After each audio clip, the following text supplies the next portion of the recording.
Hey Internet, welcome to heat transfer tutorial. This is a made-up question not found in your textbooks. What's the difference between rating and sizing problems in heat transfer?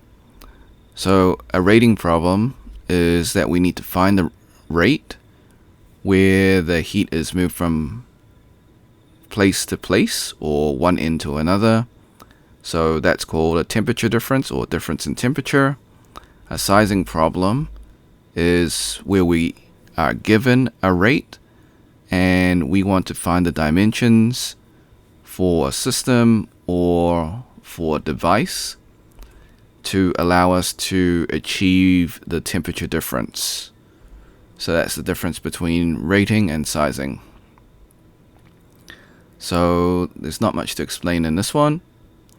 Before we leave, I highly encourage you to save this video on your PC just in case the channel or this video gets taken down.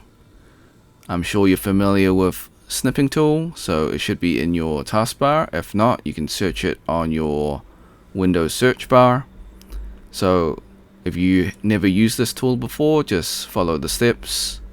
Click on video option, click on new, then left click, drag your rectangle, cover the YouTube screen. This is just an example. Then click the start button, wait for the countdown, replay the video until it finishes, hit the red square button to stop recording, and then save your video. Like and subscribe if you want to support me, become a member, or drop a super thanks. If you got questions or comments, leave it in the leave it in the comment section. That makes more sense. Alright. Until next time, see ya.